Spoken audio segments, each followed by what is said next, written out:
ಯತೀಂದ್ರ ವಿರುದ್ಧ ವಿಪಕ್ಷ ನಾಯಕ ಅಶೋಕ್ ಕಿಡಿಕಾರಿದ್ದಾರೆ. ಅವರೇನ್ ಪಾಕಿಸ್ತಾನಕ್ಕೆ ಹೋಗಿ ನೋಡಿ ಬಂದಿದ್ದಾರಾ? ಮಸೀದಿಗೆ ಕರೆದ್ರೆ ತಕ್ಷಣ ಹೋಗಿ ಬರ್ತಾರೆ. ನಿನ್ನೆ ಸಿದ್ದರಾಮಯ್ಯ ಅವರು ದೇವಸ್ಥಾನದ ಒಳಗೆ ಹೋಗಿಲ್ಲ, ಆದ್ರೆ ಮಸೀದಿ ಒಳಗಡೆ ಟೋಪಿ ಹಾಕೊಂಡು ಹೋಗ್ತಾರೆ. ಮಾತೆತ್ತಿದ್ರೆ ನನ್ನ ಹೆಸರಿನಲ್ಲಿ ರಾಮ ಇದ್ದಾರೆ ಅಂತೀರಿ.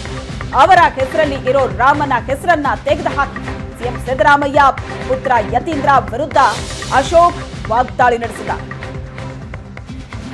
ಒಬ್ಬರು ಯತೀಂದ್ರ ಅವರು ಹೇಳ್ತಾ ಇದ್ದಾರೆ, ಮಾಜಿ ಶಾಸಕರು, ಹಿಂದೂ ರಾಷ್ಟ್ರ ಆಗೋದ್ರೆ ಪಾಕಿಸ್ತಾನ ಆಗೋತದಂತೆ. ಏನು ಪಾಕಿಸ್ತಾನದಾಗ ನೀವು ಹೋಗಿ ನೋಡ್ಕೊಂಬಂದಿದ್ದಾರೆ ಅಲ್ಲಿ ಏನು ನಡೀತಾ ಇದೆ ಅಂತೇಳಿ.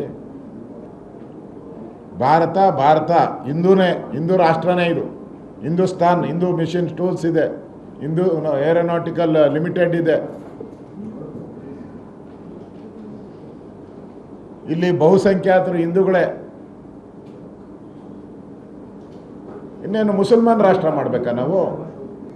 ಇವತ್ತು ಹೋಗೋದ್ರಲ್ಲೂ ರಾಜಕೀಯ ಮಾಡ್ತಾ ಇದ್ದಾರೆ. ಅದೇ ಮಸೀದಿ ಕರೆದ್ರೆ ಹೇಳ್ದೆ ಕೇಳದೆ ಓಡಾಡ್ತಾರೆ. ಹೇಳ್ದೆ ಕೇಳದೆ ಏನು ದಡ ಅಂತ ಓಡಾಡ್ತಾರೆ. ದೇವಸ್ಥಾನ ಉದ್ಘಾಟನೆ ಆದಮೇಲೆ ಅವರೇ ಉದ್ಘಾಟನೆ ಮಾಡಿದ್ದಾರೆ. ಅದೇ ಸಿದ್ದರಾಮಯ್ಯನವರು ಮುಖ್ಯಮಂತ್ರಿಗಳಾಗಿ ಉದ್ಘಾಟನೆ ಮಾಡಿದ್ದಾರೆ. ಉದ್ಘಾಟನೆ ಮಾಡಿದ್ಮೇಲೆ ದೇವಸ್ಥಾನದ ಒಳಗಡೆ ಹೋಗಿ ಪೂಜೆ ಮಾಡೋಕ್ಕೆ ಕರೀತಾರೆ ಪೂಜಾರರು, ಬನ್ನಿ ಅಂತ.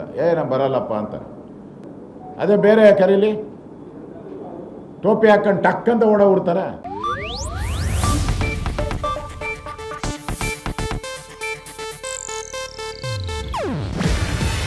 ಇದು ಏಷ್ಯಾನೆಟ್ ನ್ಯೂಸ್ ನೆಟ್ವರ್ಕ್ ಪ್ರಸ್ತುತಿ.